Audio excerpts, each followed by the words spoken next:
I just beat Silksong a few days ago, and of course it was amazing, I loved it. It took me apparently 80 hours according to my Switch profile, but 67 according to the in-game timer or something like that. But the point is, it's become one of my favorite games ever, but I wasn't even part of the hype cycle or anything. I just saw it starting to boil up around Silksong's release. I played through all of the first game around that time and was just super keen to get onto the second one, but didn't have enough time for a while. But what no one talks about when you beat a great game is this horrible sense of mourning and sense of loss. It's like, it was kind of my routine every night or two, every couple nights or so, to sit down for a few hours and just get through a chunk of this game and just get immersed in such a beautiful, hand-drawn, well-thought-out, in-depth world with lovely characters and all this rich lore and history. And you all know why Silksong's amazing, you all know why Hollow Knight's amazing. But in finally being able to comfortably join the discourse or just see any of it really without fear of being spoiled for everything, I've definitely seen some popular takes that in my little pod of isolation just playing this game blind, I just do not agree with at all. So I thought, screw it. I wanted to try a different style of video today. I have no idea if this is going to go well, but I just need to get some of this out of my system. I partly just want to yap about how great this game is as well anyway. So with that, obviously, that's a massive spoiler warning. I'm covering literally everything. I've beat the game 100% according to the game. I didn't do literally everything, but I've got that little 100% marker, so I'm going to be covering all of that stuff. So let's get into some hot takes, partly based around my limited view of the online discourse, because I can't see literally everything, but also just some of my friends' opinions that I've seen while I was playing the game as well, other people I've talked to that have played the game. So many people have played this game, but anyway. Let's get into my first hot take, and that's related to something I heard very early on in my playthrough while I was streaming it to some friends, and that is that I don't see the massive issue with Savage Beastfly really at all. I kind of just was like, yeah, this is a tough boss, sure, but so tough that it made me angry? No. It took me about an hour, I think, to beat this thing, but that was partly because I was yapping in a VC for that whole hour, and I'm like, guys, I need to lock in. I'm taking way too long on this boss. I'm gonna deafen real quick and see if I can just destroy this thing. And I did, because I downloaded all the patterns over that last hour, but finally was able to put them to good use. But look, I know what you're probably thinking. An hour sounds pretty bad for doing this thing, but it wasn't an hour that I was frustrated with at all, and this kind of relates to another hot take I have later on down the line in this video, but I just didn't think it was that grueling or unexpected in this type of game, like the Metroidvania Dark Souls niche this sort of franchise has carved out for itself, with just these tough boss challenges that you really need to perfect your patterns and movement and come up with creative solutions sometimes. That's another beautiful thing this game allows. And so I just didn't find this boss all that frustrating at all. I thought it was challenging, sure, but just like almost any other boss in this game or this franchise. And maybe it helps that I came straight off the first Hollow Knight game, so my abilities were pretty well refined after 100%ing that game like a month before doing this Savage Beastfly fight. But I think it's got some really cool attacks. It telegraphs them pretty well, but it does move kind of fast. You kind of have to react pretty quickly, but there's some very cheeky moments that you can just get so many hits in by just swinging upward while standing completely on the ground still. So you don't need to jump and hit it, even though it is flying. And there's also plenty of pogoes you can get pretty easily, but the one thing I do think is kind of annoying about this fight is the little bugs it spawns everywhere. They are rough, and they're kind of boring because they're just regular enemies we've seen throughout this whole area. Especially that guy who slashes around him in a big circle. That one can take up a lot of space in this cramped room with this other guy bashing around from wall to wall, but that was about the only gripe I can come up with this fight, but I don't think it was grueling or anything. But maybe that's biased towards what I was using. I was using the binding shield equipable ability, so maybe that thing saved me a lot of trouble avoiding the double damage of it while I'm trying to heal, so I at least don't lose all the value of a bind. Well, you kind of do, but you don't get punished for it horrifically with all your masks. It kind of sucks that this thing deals 2 masks of damage, but I had 5 masks at the time, which means it still kills you in 3 hits instead of 5, which I don't think is a big deal considering this thing is meant to be a boss. It's challenging, and you're expected to play at your best, unlike with regular enemy encounters. But I think from my experience, the Savage Beastfly was really not that frustrating. It was difficult, but enjoyably difficult, honestly. I thought it was a great boss. Alright, now on to my next hot take, which is that I don't think Bilewater is that bad either. Let's jump right into the heart of the issue of this one, and that's the muck maggots in the water. They can be pretty rough to deal with, but I think honestly your frustration with them, and this area in general, is honestly tailored a lot by how you're playing the game here. And I honestly experienced this with my personal least favorite area in the game, or the one that gave me the most trouble at least, Sinner's Road, which also features the muck maggot water, which is horrible, and these bloody dogs that jump on you and just stall out your inevitable death, and it just feels miserable. There's also the bench that doesn't work, and I had no idea that there was a breakable wall up there because I just didn't see it and didn't think about it. You know, some things just slip your mind. But with that area, after finally losing like 1,000 rosaries or something in that area for the first time, I was just like, alright, I'm just gonna accept the loss. They're gone now. I can finally just leave this crap hole area and just come back later and just finish exploring this out. I didn't actually know I'd explored most of it by that point, but I thought I'll just come back later and finish it when I'm a bit stronger to deal with these annoying enemies.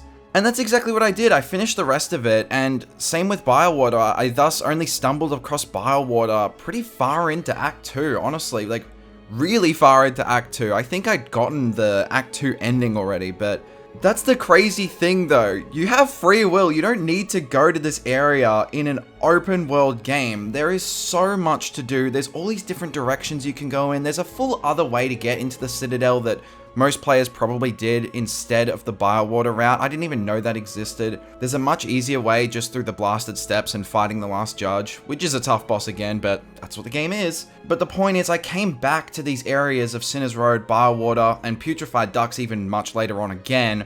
And when I did, I had the multi-binder and I had the fast binding perk, and that extra healing option is super nice. But since I personally use the Beast Crest, which is another hot take I'm going to get to later, I noticed that just binding is what removes the muck maggots. Just a simple bind, you don't even need to heal off of it yet. Just one bind, that action, is what removes the muck maggots off your healing ability. So I thought, wouldn't the multi-binder just remove them and then let me heal a little bit at least?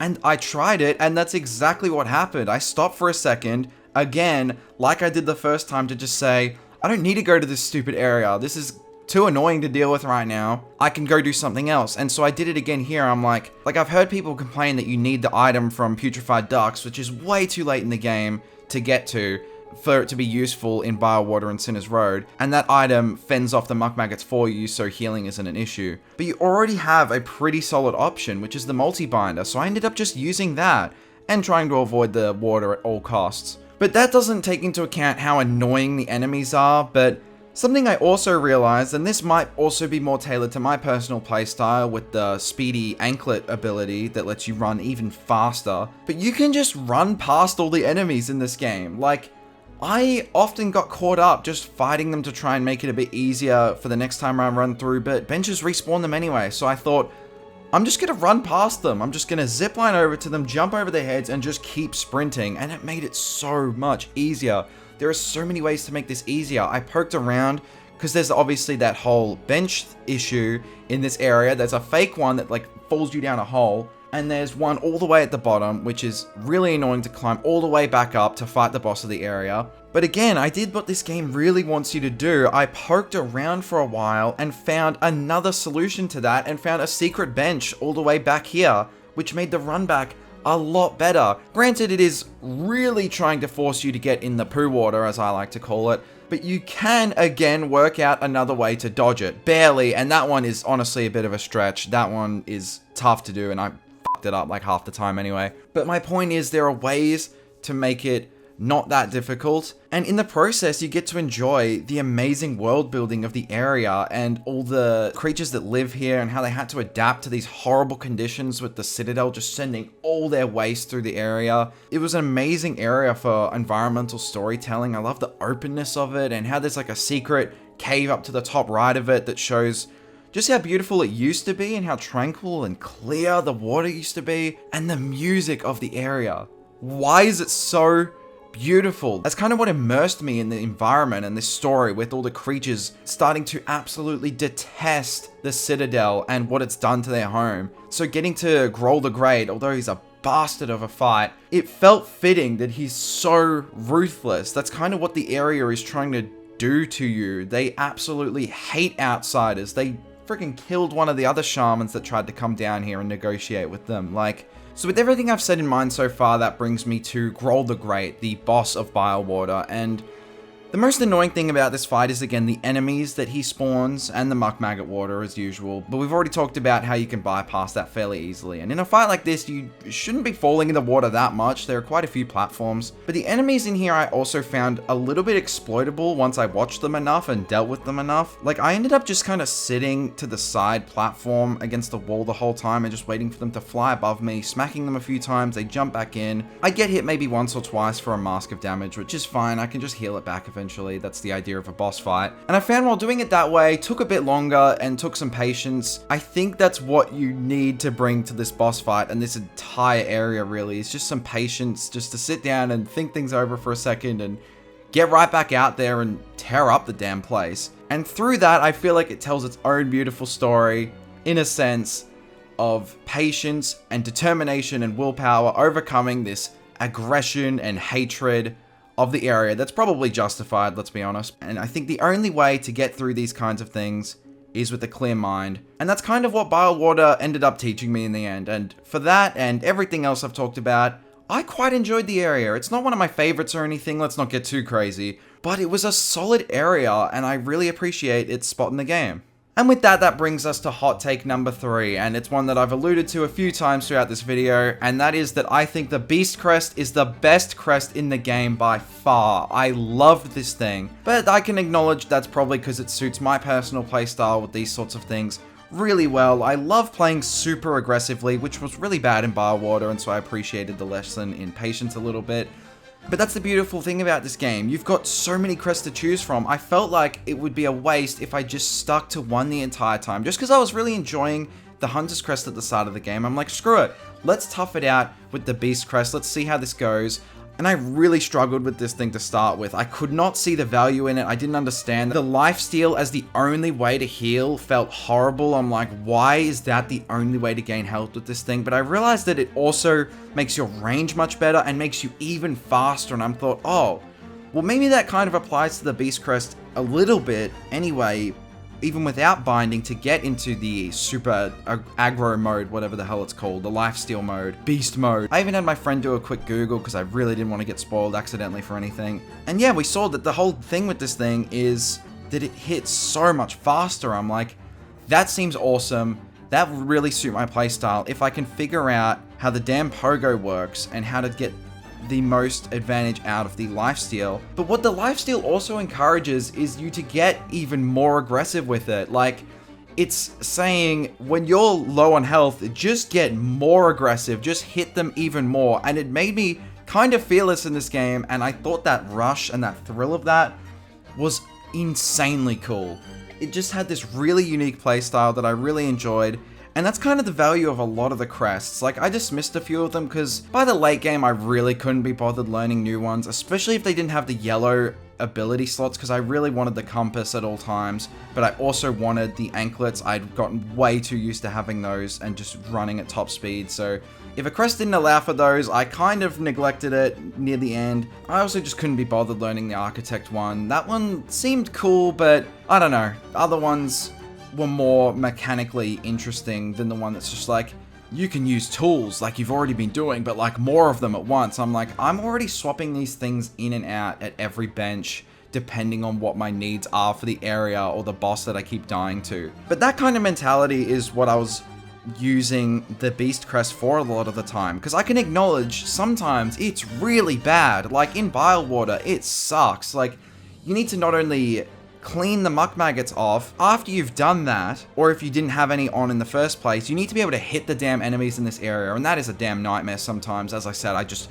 ran past most of them. It made it much easier. But I think the Beast Crest has undeniable value in some areas, and I mentioned that the pogo was rough and took some getting used to, but once I did, it's such a cool pogo. Like, it is so helpful during combat because it gets you some nice horizontal distance, which is really useful. And you can even pull back the stick with that pogo to control how far it sends you forward so you can really like tailor your landing point, which I found was a tough ask with some of the other crests, especially the Hunter's one that just sends you straight down. I ended up finding the Beast one much better for platforming in the end, even though it has a weird arc to get used to. Once you get used to it and figure out how you can tune it to your favor with controlling its distance that it goes, it's really cool. I might be biased, I love platformers, so maybe I thought that was more fun than it actually is, but there is also the angle to acknowledge that I was playing this, I believe, after a patch to fix the Beast Crest or make some changes that they wanted to have it do in the first place that just weren't working, but I can't find much info on that or figure out exactly what the changes were. So if you were playing the game at launch for a while, it may have been a different experience to what I had slightly. But yeah, that's kind of my general thoughts on the Beast Crest. I find it super fun, especially when you combine it with certain abilities like the Flea Brew. Being able to go even faster with this thing is so sick. Like, especially with the Skarrsinger Karmalita fight, I felt like I had to be as aggressive as her because she does not relent. She does not give you any windows to do anything. So I'm like, I just have to smack her as much as I can at all times and just try and whittle her down that way. Just play hyper aggressive. And it worked a treat. It still took me forever. It was probably the hardest boss in the game in my experience, but I freaking loved it anyway. And I found the Beast Crest to be really good in certain scenarios, and also obviously really bad in certain scenarios. Like against Nihilith, that thing is doing jack shit. You're getting no healing off of that unless you're trying to pogo 3 times before the lifesteal wears off or you get hit and it interrupts the whole damn thing. But I think the versatility of the crests should be something that people aren't as scared of. Like, I really enjoyed using a variety of the crests in this game. You can customize your playstyle so much, and that kind of mindset might be my motivation behind the 4th hot take, which is that I don't think the game was that much harder than the first game. Granted, I'm coming from the perspective of someone who had immediately played Silksong after the first Hollow Knight game, and part of why I don't think it's that much harder than the first game is that the game gives you so many tools to use, like I was just talking about, and if you're able to see and assess a situation, go back to a bench and change up the whole game plan, and you're decently practiced in like a variety of playstyles throughout the game, as they're definitely encouraging you to do with all the crests and whatnot, I think you can adapt to a lot of the things this game throws at you. You have a lot of cool abilities to use and ways to think outside the box. And so enemies doing 2 masks of damage in the end is tough, but you're also much more powered up than the Wanderer, the player character from the first game was. You're able to move at lightning speeds, dodge, double jump, zipline out of an attack range in an instant. You've got the Hunter's Crest that can build up lethal damage in the end game if you avoid attacks for long enough. I just find the ability to tailor your experience so damn compelling in this game. It's part of why I loved it. I felt like I could express any stupid crackpot idea I came up with of like, well, what if I could exploit this weakness in the boss? Like with Nihilith, I'm like, well, it's sticking to the walls, which is kind of annoying, so I'm gonna go with the Wanderer that can pogo super easily and super fast, and I'm just gonna pogo off the walls the whole time and just whittle it down. And that made that much easier. There was Skarrsinger Karmalita, which I'm like, I'll just go hyper aggro and destroy this thing. There's bosses that require a lot more patience with less windows to even get in there without getting yourself killed, like the final boss. So the Hunter's Crest, to me, made the most sense there. Especially, yeah, until Skarrsinger Karmalita, I think easily Nightmare King Grim was still harder than anything I'd faced in Silksong up until that point. But that is an optional boss, I will acknowledge that. But the Radiance was also fairly difficult. Like, there was some tough bosses in the first game that I felt primed my expectations well for Silksong. I'm like, if it's gonna put me all the way back to the start of like what my skills should be from the previous game, that sucks. It's like in a Zelda game or a Metroid game or something like that, where between games, Link or Samus just loses all abilities that they have, and now you suck again and need to slowly build them up in an arc like you did the first time. I'm like, but I have experience with all the cool stuff from last time, just let me get to that point quicker, at least. But I acknowledge that's Nintendo just trying to make their games a lot more accessible to new players and stuff like that. But what I'm getting at is that it made me appreciate this game's alternative priorities with that sort of thing. It's like, no, this is for people who did the first game and might need a little bit of a refresher, but don't need to be babied. Right at the door, it gives you the good stuff, some challenging yet rewarding boss fights quite early. It's not as concerned with catching you up to speed for as long. And what I love about that is that as you approach the end of the game, it's able to take that training and try to push your skills a bit beyond what the first game could. I felt it get noticeably harder in the end game, yeah, and I loved that. But before that, I think if you use the full skill set you're offered to good effect, I don't think it was much harder on average compared to the first game where your moveset is a bit more limited. But for those people where Silksong might be their first game, or it's been a while since they've played the first Hollow Knight game, maybe some difficulty support and options like a slightly easier mode or something like that would make a lot more sense. I don't think the answer though is to nerf the experience for the rest of us who think it's incredibly valuable and super fun to have a tough challenge that you feel like you get to conquer by the end of it. That you feel like you have this sense of pride in conquering by the end of it.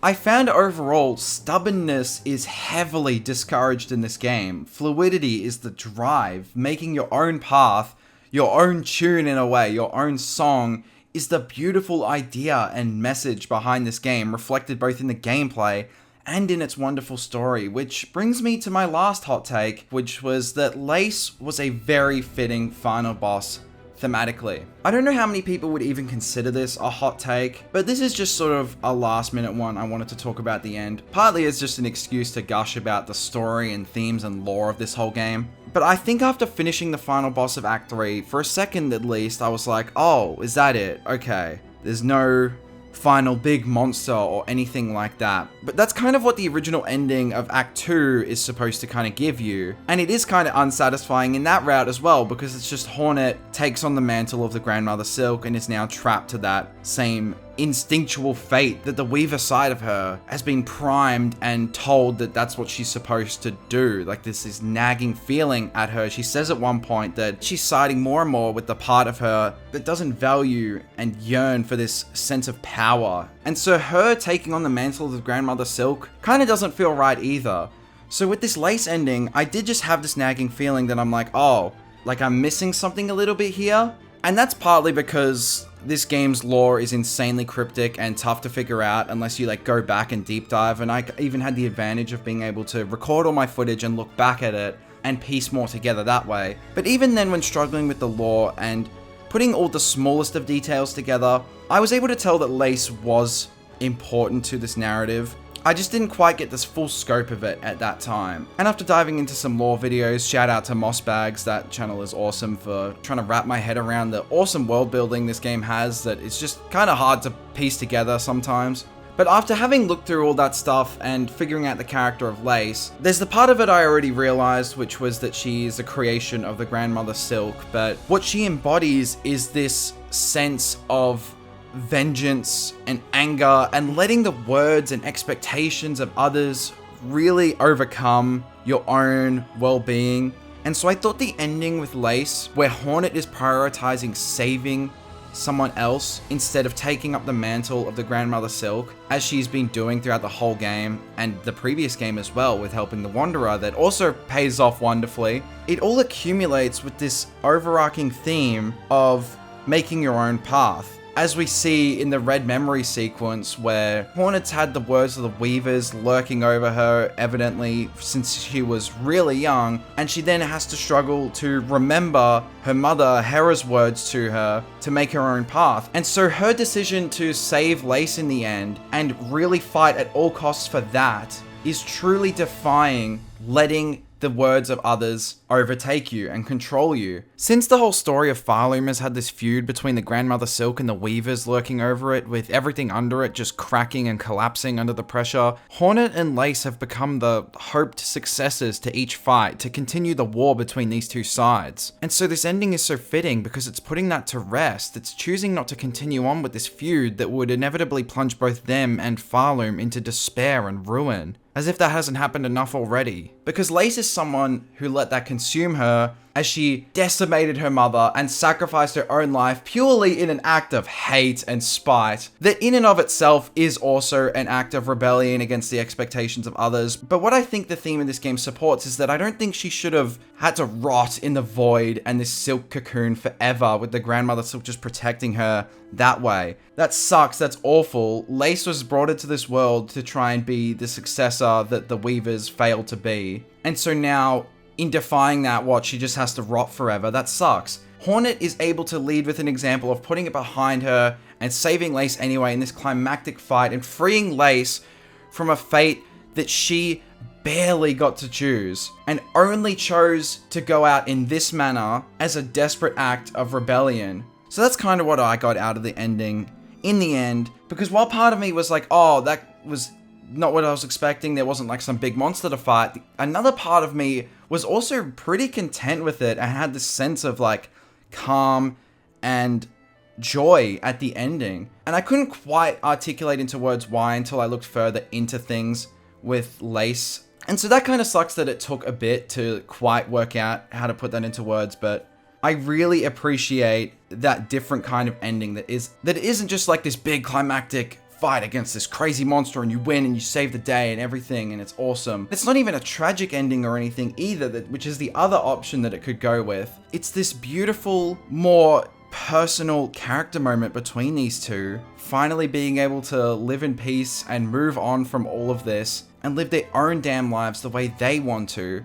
And by Hornet's example of letting other people also live their lives and respecting all the past kingdoms that were destroyed and all the other countless lives really just torn apart by the entrance of the Grandmother Silk here. Like, they've really built out an amazing world with this game. That's kind of all I'm getting at with this ending now. And so I think that wraps up this different style of video. I hope whoever stuck it out this long enjoyed it. And if you want to see more content like this, I wouldn't mind a few unscripted videos in here to try and keep the upload frequency up, then it'd be great to let me know in a comment below. But with this one, I'm not really trying to push growth on the channel that much. I just really wanted to yap about this game, and I have this YouTube outlet, and so I thought, screw it, I'm gonna use it a bit selfishly and make whatever the hell I want to make. But it is nice to just get a damn video out there, because this Minecraft story mode video is taking up so much of my damn time.